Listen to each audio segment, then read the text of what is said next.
नमस्कार मित्रों, स्वागत है आप लोगों का सभी का इस चैनल पर। मित्रों, ये चैनल मैंने बड़ी सोच समझ के ही स्टार्ट किया है और यहाँ पर हम लोग जो है हिंदी को कंप्लीट पढ़ेंगे। हिंदी में हिंदी व्याकरण, काव्य शास्त्र और हिंदी साहित्य का इतिहास और बहुत सारे प्रैक्टिस प्रश्न हम लोग यहाँ से करेंगे। ये चैनल साथियों आज मैं शुरू कर रहा हूँ और आप सभी का प्यार मुझे शायद मिलेगा, मैं जानता हूँ। और मित्रों, आपके प्यार की वजह से ही मैंने ये चैनल शुरू किया है। और आज जो हम लोग पढ़ेंगे वो टॉपिक है हमारा संधि का। बहुत सिंपल सा टॉपिक है और सिंपल तरीके से मैं आप लोगों को समझाऊंगा। बहुत अच्छे नोट्स में आप लोगों को पढ़ाऊंगा। आप टेंशन मत लीजिएगा और एक एक क्लासेज को पढ़ते जाइएगा। ये मेरा वादा है, रोज आपके पास एक क्लास आएगी और कोशिश करूंगा कि रोज आए वो क्लास। ठीक है, तो चलिए मित्रों, और मैं हमेशा नोट्स के माध्यम से आप लोगों को पढ़ाऊंगा। ये मेरे नोट्स हैं और इसकी पीडीएफ जो है आप लोगों को मेरे टेलीग्राम चैनल पर मिल जाएगी। जितना पढ़ाऊंगा उतनी पीडीएफ आपको वहां पर मिल जाएगी। चैनल को जरूर सब्सक्राइब कीजिएगा और टेलीग्राम चैनल से जरूर जुड़िएगा। ठीक है साथियों, तो चलिए आज का टॉपिक हम लोग देख लेते हैं। और टॉपिक बहुत सिंपल सा मैंने आपको बता दिया। टॉपिक है हमारा यहाँ पर संधि का टॉपिक है। क्या टॉपिक है? संधि का टॉपिक है। अच्छे से समझ में आएगा, घबराए नहीं। बस संधि का टॉपिक है, पहली क्लास है। कैसा लगा आप लोग जरूर बताइएगा। कितना अच्छा लगा ये भी बताइएगा। ठीक है, तो चलिए संधि।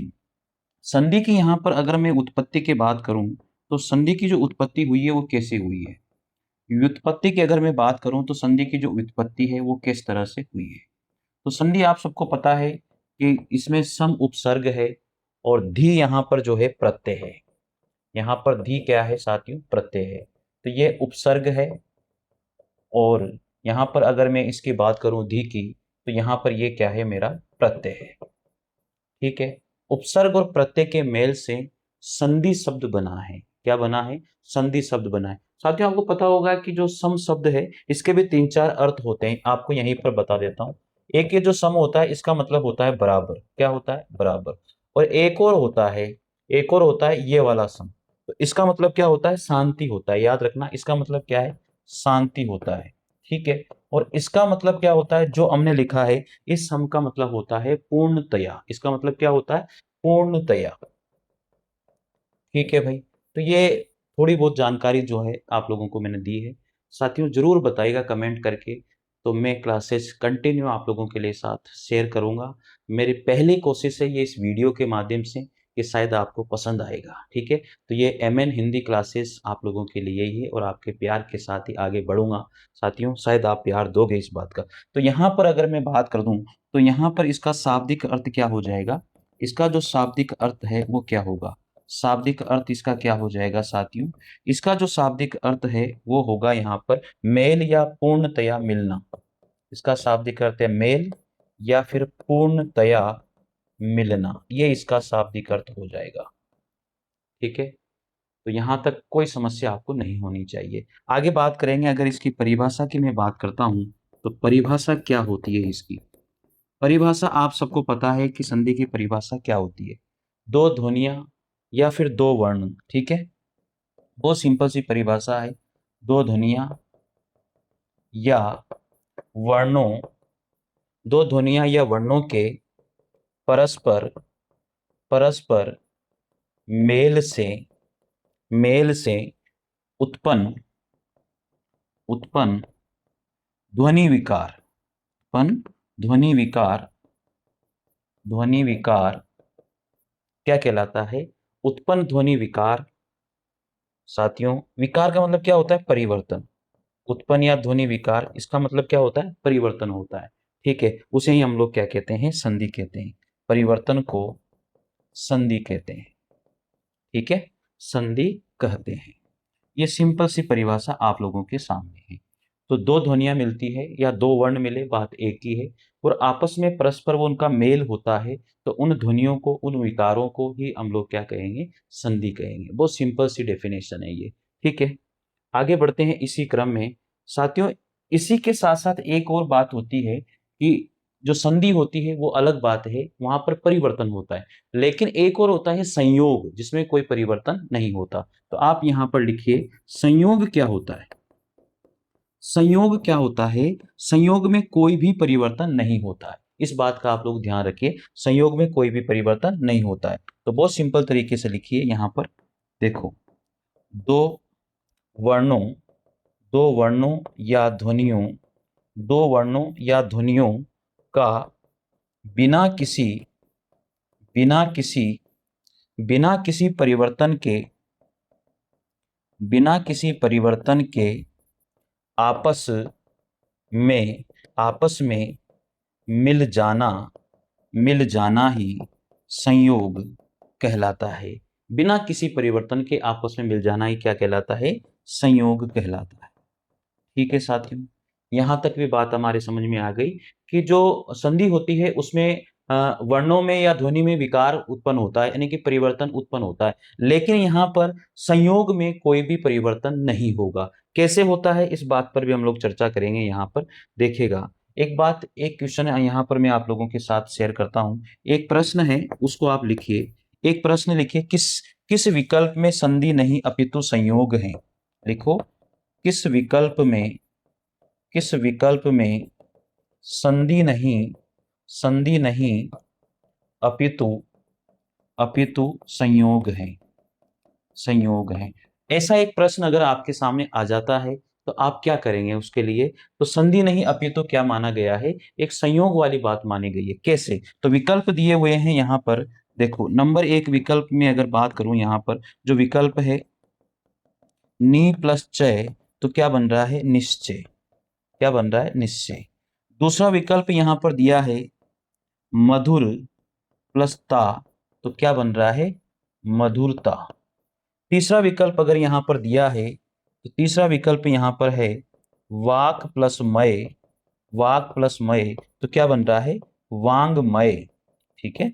और चौथा विकल्प यहां पर दिया है लंबा प्लस उधर, तो यहां पर क्या बन रहा है? लंबोदर बन रहा है। क्या बन रहा है? लंबोदर। तो यहां पर देखिए, परिवर्तन सभी में परिवर्तन हो रहा है।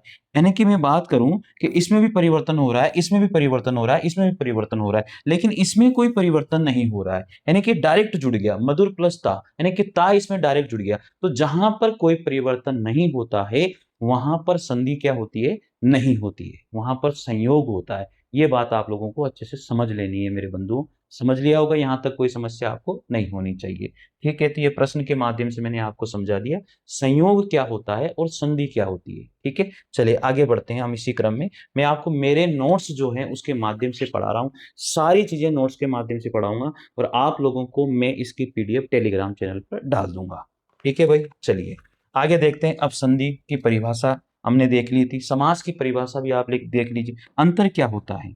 तो संधि किसे कहते हैं? ये तो सिंपल सी बात है, संधि किसे कहते हैं तो आप सबको पता होना चाहिए। ध्वनियों या फिर वर्णों के परस्पर मेल से जो विकार पैदा होता है या उत्पन्न होता है उसे हम लोग क्या कहते हैं? संधि कहते हैं। लेकिन समास में फिर क्या होता है? या समास में क्या होता है फिर? तो समास में क्या होता है? समास में पदों का मेल होता है, पदों का मेल होता है। ये बात आप याद रखिए। संधि में हमेशा वर्णों का मेल होता है और समास में क्या होता है? पदों का मेल होता है। ये इतनी सी बात आपको यहाँ पर ध्यान रखनी है। ठीक है, याद रह जाएगी। चलिए आगे बढ़ते हैं इसी क्रम में। अब जो पद है, आप सबको पता है कि जो पद है वो पद किसे कहते हैं? वाक्य में प्रयोग जो शब्द है उनको ही आप यहां पर क्या कहेंगे? पद कहेंगे। पद किसे कहते हैं आपको पता है? वाक्य में वाक्य में प्रयुक्त शब्द वाक्य में प्रयुक्त शब्द पद कहलाते हैं। पद कहलाते हैं। याद रखना साथियों कि वाक्य में कोई भी शब्द अगर प्रयुक्त होता है तो उसे हम लोग फिर शब्द नहीं कहते हैं, उसे हम लोग क्या कहते हैं? पद कहते हैं। जैसे मैं विद्यालय जाता हूं, तो विद्यालय यहां पर अब पद है, शब्द नहीं है। तो ऐसा हम लोग यहां पर मानते हैं। इस बात का आप लोग ध्यान रखिएगा। ठीक है, चलिए आगे बढ़ते हैं अब इसी क्रम में। देखो, संधि के भेद हम लोग यहां पर कर लेते हैं। संधि के भेद रोज एक क्लास आएगी आप लोगों के लिए। तो संधि के भेद, ये पहली क्लास हम लोग पढ़ रहे हैं। आपको पता है कौन सी क्लास पढ़ रहे हैं? ये फर्स्ट क्लास है आपकी संधि की, आज पहली क्लास है। तो संधि के भेद कौन कौन से हैं? संधि के मुख्य रूप से 3 भेद होते हैं। सबको पता है कि संधि के मुख्य रूप से कितने भेद होते हैं? 3 भेद होते हैं भाई, बहुत सिंपल सी बात है। संधि के मुख्य रूप से कितने भेद होते हैं? 3 भेद होते हैं, आसानी से बता सकते हैं। एक होता है स्वर संधि, और दूसरा भेद होता है यहाँ पर व्यंजन संधि, और तीसरा भेद होता है यहाँ पर विसर्ग संधि। सबको पता है ये क्या होता है? विसर्ग संधि होता है। सबको पता है साथियों, इसमें कोई दो राय नहीं है। आसानी से आप लोग बता सकते हो कि एक स्वर संधि, एक व्यंजन संधि और एक विसर्ग संधि। ठीक है, इसमें कोई परेशानी नहीं होनी चाहिए मेरे हिसाब से। चलिए आगे बात करते हैं। अब यहाँ पर जो स्वर संधि है उसके 5 भेद होते हैं। स्वर संधि के कितने भेद होते हैं? 5 भेद होते हैं भाई। तो याद रखना, स्वर संधि के सबसे पहला भेद जो होता है वो दीर्घ स्वर संधि होता है। दीर्घ स्वर संधि होता है, ठीक है। दूसरा भेद क्या होता है? गुण संधि होता है, यानी कि स्वर तो साथ में जुड़ ही जाता है। तीसरा क्या होता है? वृद्धि संधि होता है। क्या होता है? वृद्धि संधि होता है, ठीक है, इसमें भी कोई परेशानी नहीं है। चौथा क्या होता है? यण संधि होता है, ठीक है। और पांचवा क्या होता है? अयादि संधि होता है। ये आपको सबको पता है, अयादि संधि होता है। तो संधि के मुख्य रूप से 3 भेद होते हैं। एक होता है यहाँ पर स्वर संधि, दूसरा व्यंजन संधि और तीसरा विसर्ग संधि। तो स्वर संधि के 5 भेद होते हैं, और दीर्घ संधि, गुण संधि, वृद्धि संधि, यण संधि और अयादि संधि, ये 5 भेद इसके होते हैं साथियों। तो हम लोग यहीं पर ही देख लेते हैं दीर्घ संधि क्या होती है। दीर्घ संधि में हमेशा दीर्घ स्वरों को ही पढ़ा जाता है। तो दीर्घ स्वर इसमें कौन कौन से हम लोग पढ़ेंगे? दीर्घ संधि में जो दीर्घ स्वर हैं वो कौन कौन से पढ़े जाएंगे?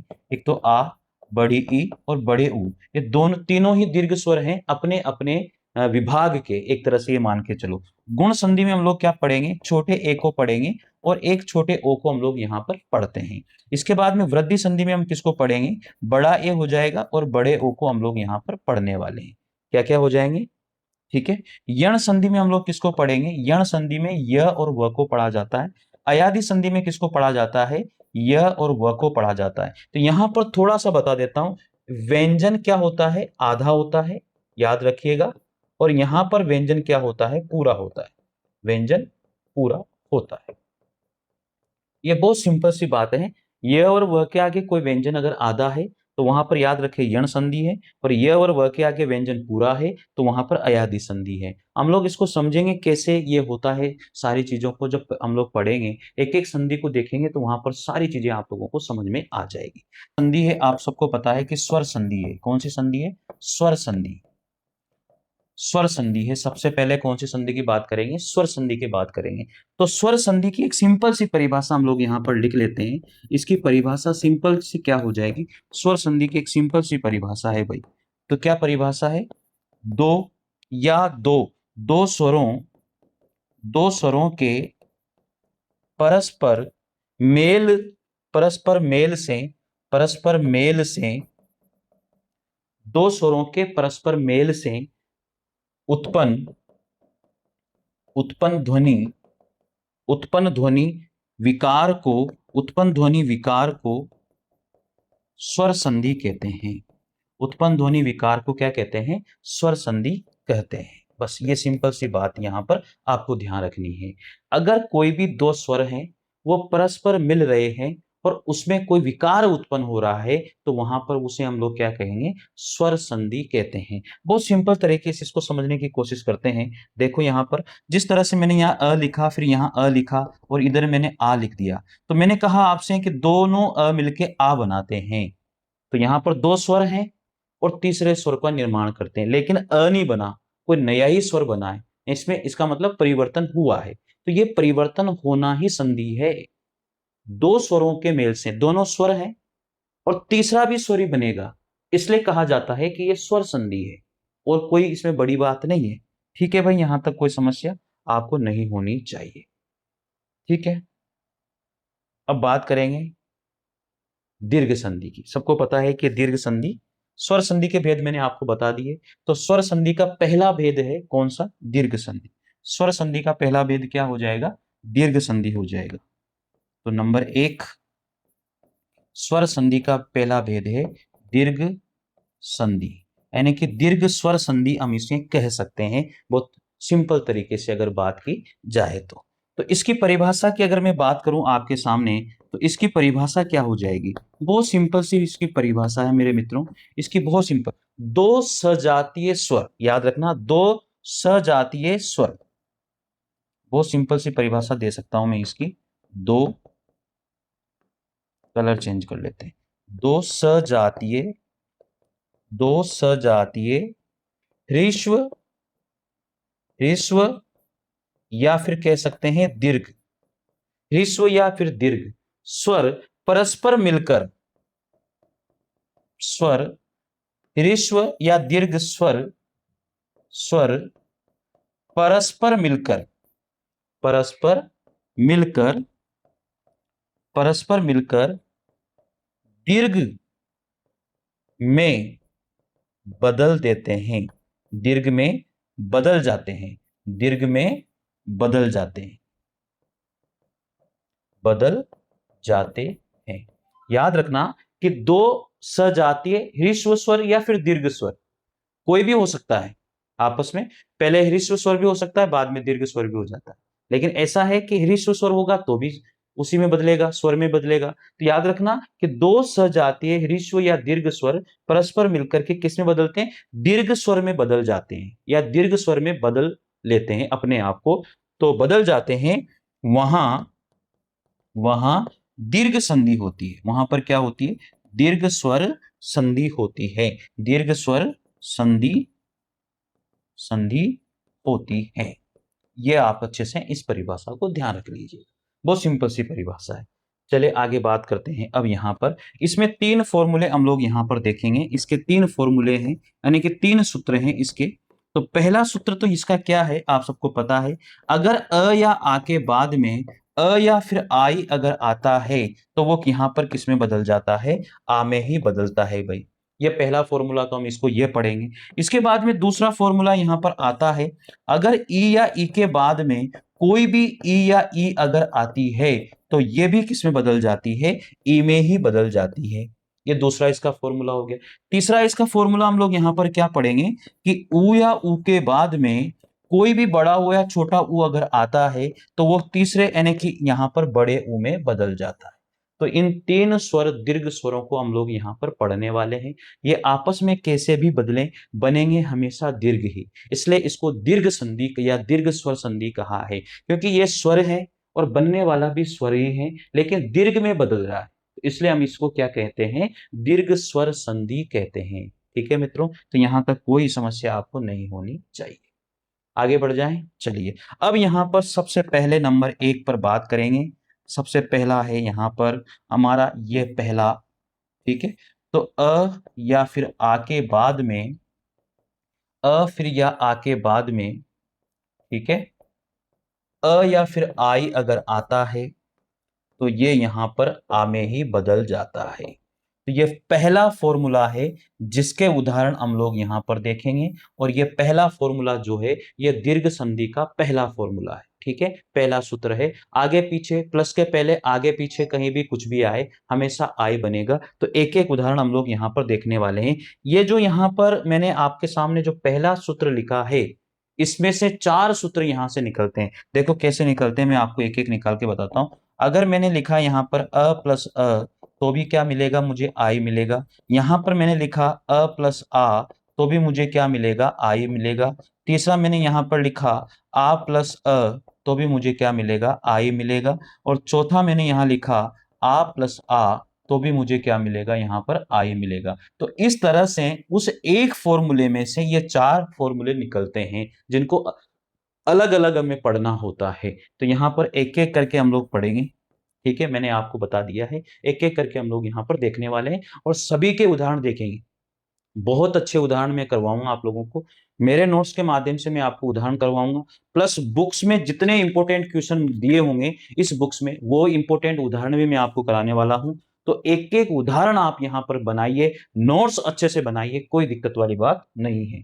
तो चलिए हम लोग यहां पर देखते हैं। सबसे पहला जो फॉर्मूला हमारा निकल के आता है यहां पर देखो, अ प्लस अ क्या बनेगा, आ बनेगा। तो ये पहला नंबर है और ये पहले नंबर पर हम लोग इसके उदाहरण देखने वाले हैं। बहुत सिंपल सा उदाहरण मैं आप लोगों को यहां पर बताता हूं। तो चलिए उदाहरण, बहुत सिंपल सा उदाहरण है। देखो, अंत्य प्लस अक्षरी, ठीक है। और जितने भी उदाहरण होंगे सारे के सारे आपके शुद्ध और अशुद्ध के अंतर्गत भी काम आएंगे। यहाँ पर अंत्य प्लस अक्षरी, ये एक उदाहरण है। अब इसको समझने की कोशिश कीजिएगा। यहाँ पर प्लस लगा हुआ है तो प्लस के पहले भी अ होना चाहिए, प्लस के बाद भी अ होना चाहिए। तो देखो यहाँ पर प्लस है तो प्लस के, इस प्लस के पहले यहाँ पर यही चीज सबसे मेन है, इस प्लस के पहले अ होना चाहिए। यानी कि य में मेरा क्या छिपा हुआ है, इस यहाँ पर जो ये य है इसमें क्या छिपा हुआ है, अंत य। अब यहां से मैंने निकाल लिया अ और यहां से भी मैंने ले लिया अ। ठीक है, इसके पीछे क्या बचा, इसके पीछे बता श और री, ये बचा। अब ऐसा कहा है कि फॉर्मूले में कि दोनों जो स्वर हैं, कहते हैं ना दो स्वर मिलेंगे, तो दोनों जो स्वर हैं अगर ये मिलते हैं तो किस में बदलते हैं, आ में बदलते हैं। ये दोनों स्वर किस में बदलते हैं, ये दोनों स्वर आ में बदलते हैं। पीछे क्या लिखा हुआ है, श और ये री, आगे क्या लिखा हुआ है, अंत्य। अंत्य हलंत लग रहा है इस पर। हमेशा याद रखना जो भी दो वर्णों के मेल से जो भी तीसरा वर्ण बनेगा उसकी मात्रा हमेशा हलंत वाले वर्ण पर ही लगेगी, इस बात पर आपको गौर देना है। तो इस पर लगा दीजिए। अब इसको जोड़ेंगे, मैंने आपसे कह दिया कि जो भी तीसरा स्वर बनेगा, दीर्घ स्वर संधि की बात कर रहा हूं मैं, जो भी तीसरा स्वर बनेगा उसकी मात्रा हमेशा हलंत वाले वर्ण पर ही जुड़ेगी। तो यहां पर बहुत सिंपल तरीके से समझा रहा हूं भाई, आप लोग समझ लेना, बहुत सिंपल तरीका है। ठीक है, तो क्या बनेगा, अंत। अब य में मैं आ को मिला दूं, अंत्या, और श और री, अंत्याक्षरी।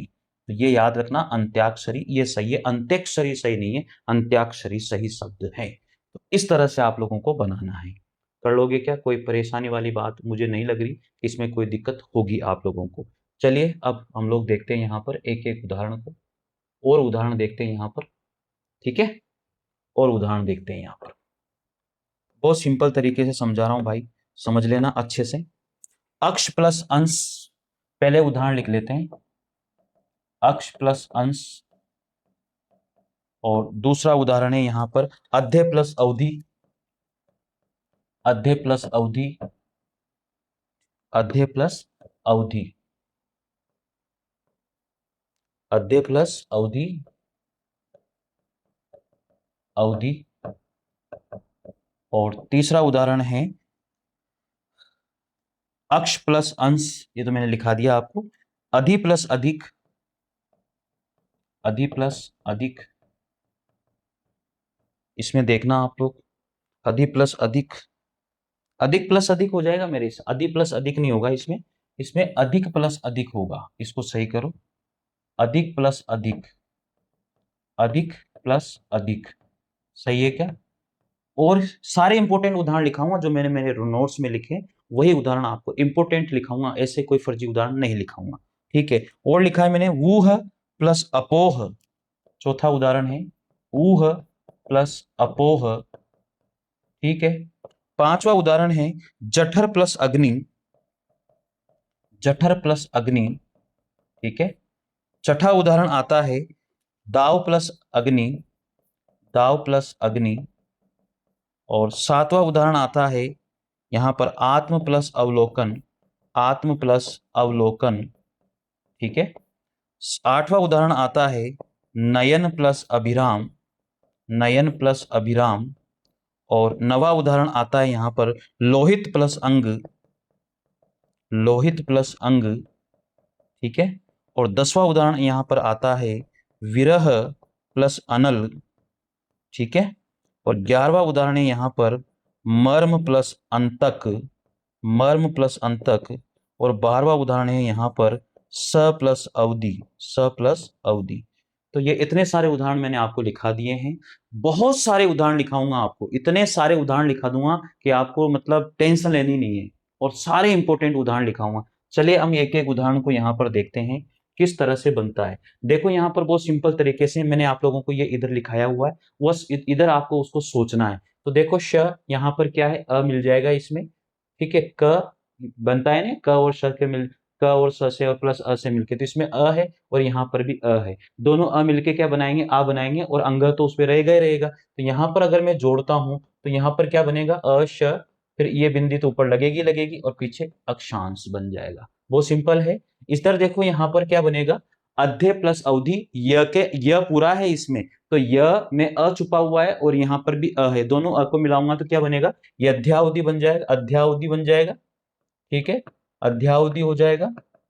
और यहां पर क्या हो जाएगा, अधिकाधिक, अधिकाधिक हो जाएगा। ठीक है, यहां पर क्या हो जाएगा, ऊह पो हो जाएगा। यहां पर अ और यहां पर अ मिलके क्या बन जाएगा, ऊहा पोह। ये ध्यान रखना इसका, ये बिल्कुल सही शब्द ये वाला होता है, ऊहा पोह। ठीक है ना, ये याद रखना। ऊहा पोह का मतलब क्या होता है, असमंजस। इसका मतलब क्या होता है, असमंजस, असमंजस। ऊहापोह का मतलब होता है असमंजस की स्थिति होना। ठीक है, इसके बाद में यहां पर जठर प्लस अग्नि, जठराग्नि हो जाएगा। क्या हो जाएगा, जठराग्नि। जठराग्नि समझते हो, दावाग्नि भी समझते होंगे। तो जठराग्नि का मतलब क्या होता है, भूख। जठराग्नि का मतलब भूख, यानी कि पेट में लगने वाली आग। जठराग्नि मतलब भूख होता है। ठीक है, और इसका क्या हो जाएगा, दावाग्नि, जंगल में लगने वाली आग। ठीक है, इसका क्या हो जाएगा, आत्मा अवलोकन। क्या बन जाएगा, आत्मावलोकन, आत्मावलोकन पूरा बन जाएगा। यहां पर नए ना भी राम, नैना भी राम, क्योंकि यहां पर देखो न में अ है और ये अ है, दोनों अ मिलेंगे तो पीछे वाले अ तो सारे खत्म ही हो जाएंगे। जब पहले वाले अ में मिल जाएंगे तो होंगे नहीं होंगे, खत्म हो जाएंगे ना। बस यही चीज आपको ध्यान देनी है। यहां पर क्या हो जाएगा, लोहितांग हो जाएगा, क्योंकि इस त में अ है और इधर वाला अ, दोनों मिलके आ बना देंगे और अनुस्वार तो रहेगा ही रहेगा ऊपर। तो क्या हो जाएगा, लोहितांग, लोहितांग हो जाएगा। ठीक है, यहां पर क्या हो जाएगा, विरहा नल हो जाएगा। क्या हो जाएगा, विरहा नल। विरहा नल का मतलब समझते हो क्या होता है, अनल रूपी विरह। क्या होता है, अनल रूपी विरह। यहां पर क्या हो जाएगा, मर्मांतक, मर्मांतक। ठीक है, यहां पर क्या हो जाएगा, साउदी हो जाएगा, साउदी, यानी कि अवधि के साथ, समय के साथ। तो ये कुछ उदाहरण थे इसके जो मैंने आपको लिखवाए हैं, शायद आपको पता भी होगा कि अच्छे उदाहरण है ये। ठीक है, और उदाहरण हम लोग यहाँ पर देखते हैं। ये सारे के सारे उदाहरण आप लोग देख लीजिएगा, लिख लीजिएगा अच्छे से।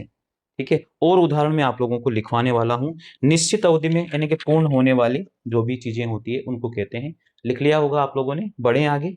चलिए आगे बढ़ते हैं इसी क्रम में। ठीक है, आगे बढ़ते हैं इसी क्रम में। और उदाहरण मैं आपको लिखवा देता हूं यहाँ पर, और उदाहरण लिखते हैं। बहुत सारे उदाहरण लिखाऊंगा इसी चीज के, आप टेंशन मत लीजिए। अ और आ से मेल से बनने वाले उदाहरण लिखा रहा हूं। अ प्लस अ से मेल से बनने वाले उदाहरण सारे लिख लीजिए आप लोग। एक भी उदाहरण छूटना नहीं चाहिए। ऐसी बीमारी हम रखेंगे नहीं कि कोई उदाहरण छूट जाए। ठीक है ना भाई, तो 13 हो गया, 12 नंबर हो गया यहाँ पर। 13 नंबर लिख लीजिए। 13 नंबर यहाँ पर लिखते हैं हम लोग, अच्छे उदाहरण लिखा रहा हूं मैं। स प्लस अंग, स प्लस अंग का क्या हो जाएगा, सांग हो जाएगा। याद रखना क्या हो जाएगा, सांग। जो अन्य उदाहरण है, जो मेरी इंपोर्टेंट बुक है, उस बुक के उदाहरण भी मैं आपको लिखा दूंगा, कोई छूटेगा नहीं। और इससे बेस्ट उदाहरण आपको कहीं भी नहीं मिलेंगे, और इतने उदाहरण भी आपको कहीं नहीं मिलेंगे, ये मेरा दावा है। ठीक है साथियों, तो चलिए ये हो गया। इसके बाद में यहां पर 40 नंबर का लिखते हैं, उप प्लस अंग। तो क्या बन जाएगा, उपांग हो जाएगा। क्या बन जाएगा, उपांग। ठीक है, 50 नंबर पे लिखिए, अध्यावधि मैंने आपको लिखा दिया था, राष्ट्र प्लस अध्यक्ष। क्या बनेगा, राष्ट्राध्यक्ष, राष्ट्र प्लस अध्यक्ष। और इसका क्या बन जाएगा, राष्ट्राध्यक्ष बन जाएगा, राष्ट्राध्यक्ष।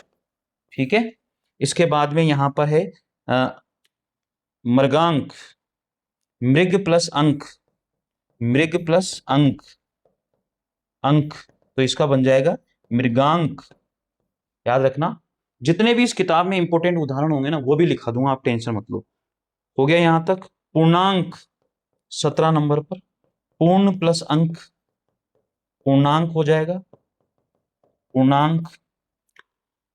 और इसमें है अमृतासु, और लिखिए, इधर लिखा देता हूं अब। 17 हो गया ना, 18 नंबर इधर लिखा देता हूं।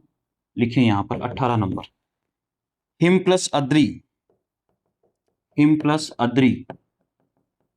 तो क्या बन जाएगा, हिमाद्री, हिमाद्री हो जाएगा। ठीक है, और 19 नंबर लिखिए, शीत प्लस अंशु, शीत प्लस अंशु। क्या बन जाएगा, शीतांशु बन जाएगा। क्या बन जाएगा, शीतांशु। शीतांशु क्या होता है, शीत है जिसकी अंशु, शीत है जिसकी अंशु, उसको बोलते हैं शीतांशु। शीतांशु कौन, चंद्रमा के लिए कहा जाता है। हिमांशु भी वही होता है, और अमृतांशु भी वही होता है। याद रखना भाई, है ना, अमृत प्लस अंशु, ये भी वही होता है। ठीक है, अमृतांशु इसको बोल देंगे हम लोग, अमृतांशु। इसको भी चंद्रमा के लिए किया जाता है। और त्रिपुर प्लस अरि त्रिपुरारी हो जाएगा, और तो कोई दिक्कत नहीं है यहाँ पर। सावधि मैंने आपको लिखाई दिया था, सहानुभूत भी मैंने आपको लिखा दिया। स्व प्लस अनुभूत हो जाएगा, सहानुभूत का क्या हो जाएगा, स्व प्लस अनुभूत हो जाएगा, याद रखना भैया ना, स्व प्लस अनुभूत। 21 नंबर स्व प्लस अनुभूत, अनुभूत इसका याद रखना, बहुत इंपॉर्टेंट ही है। सहानुभूत बनेगा, इसका क्या बनेगा, सहानुभूत, सहानुभूत। इसको ढंग से लिख देता हूं, इसका बन जाएगा सहानुभूत, सहानुभूत। तो ये इंपॉर्टेंट है थोड़ा सा, है ना। और स्वाध्याय तो आप समझते होंगे, यहां पर स्वाध्याय 22 नंबर पर लिखिए स्व प्लस अध्याय, स्व प्लस अध्याय, और ये बन जाएगा इसका स्वाध्याय, स्वाध्याय। ठीक है, ये भी इंपॉर्टेंट था जो आप लोगों को ध्यान रखना है। साथियों, ये अभी केवल दीर्घ स्वर संधि का केवल केवल एक फॉर्मूले का एक भाग हुआ है, अ प्लस अ वाला। बहुत सारे उदाहरण है इसमें भी, बहुत सारे, जितने उदाहरण करें उतने कम हैं भाई। ठीक है, तो अगली क्लास में हम लोग जो है अ के बाद में जो भी फॉर्मूला आएगा, A plus A, A plus A is equal to A, इस फॉर्मूले से हम लोग शुरू करेंगे। तो अगली क्लास हमारी जो होगी, ये आप लोग स्क्रीनशॉट जो भी लेना चाहें ले लीजिए। ठीक है, तो अगली क्लास हमारी जो होगी वो होगी यहां पर नंबर 2, नंबर 2 लिख देता हूं यहां पर, A plus A is equal to A, ये पढ़ेंगे हम लोग अगली क्लास में। ये हमारी दीर्घ स्वर संधि का दूसरा फॉर्म, पहले फॉर्मूले का दूसरा भाग है। ठीक है, अ के बाद में अगर अ आए तो भी आय बनता है, और अ के बाद में आ आए तो भी आय बनता है। तो इसे पढ़ेंगे हम लोग अगली क्लास में। ठीक है, तो साथियों प्यार जरूर दीजिएगा इस चैनल को। आप लोगों की बस यही मैं कामना करता हूं आप लोगों से कि शायद आप लोग सराहना करेंगे अच्छे से। मेहनत करने की जिम्मेदारी मेरी है, मैं मेहनत जरूर करूंगा आपके साथ। ठीक है साथियों, हाँ एक बात मैं आप लोगों को यहाँ इसके माध्यम से बता देता हूँ कि मैंने एक ब्रह्मास्त्र नोट्स निकाले हुए हैं। ये ब्रह्मास्त्र नोट्स हैं जिसमें हिंदी साहित्य का इतिहास पूरा कंप्लीट और काव्य शास्त्र पूरा कंप्लीट वन लाइनर रूप में है। तो अगर आप लेना चाहें तो ले सकते हैं। इसी तरह से ये हिंदी साहित्य के नोट्स हैं, हैंड रिटन है मेरे खुद के ही, और बहुत इंपॉर्टेंट है, हैंड रिटन नोट्स हैं। मैं आप लोगों को कॉन्टैक्ट नंबर आपको यहीं दे दूंगा, आप टेंशन मत लीजिए, वीडियो के डिस्क्रिप्शन में आपको कॉन्टैक्ट नंबर मिल जाएंगे। तो आप मुझे व्हाट्सएप मैसेज कर दीजिएगा, और व्हाट्सएप पे अपना एड्रेस वगैरह लिख दीजिएगा, तो आपको हम ये भेजेंगे, लेकिन पेमेंट पहले करना पड़ेगा। तो इस तरह से ये हैंड रिटन नोट्स हैं। चाहे आप लोग जो है यूजीसी नेट के हिंदी साहित्य पढ़िए, या आप इसे फर्स्ट ग्रेड के लिए या पीजीटी के लिए टीजीटी के लिए किसी के लिए भी पढ़िए, हिंदी साहित्य के इतिहास के notes hand written, hand written notes है, बहुत जबरदस्त नोट्स हैं। इससे बाहर आज तक कुछ गया नहीं है। ठीक है साथियों, तो इसी तरह प्यार बनाए रखें।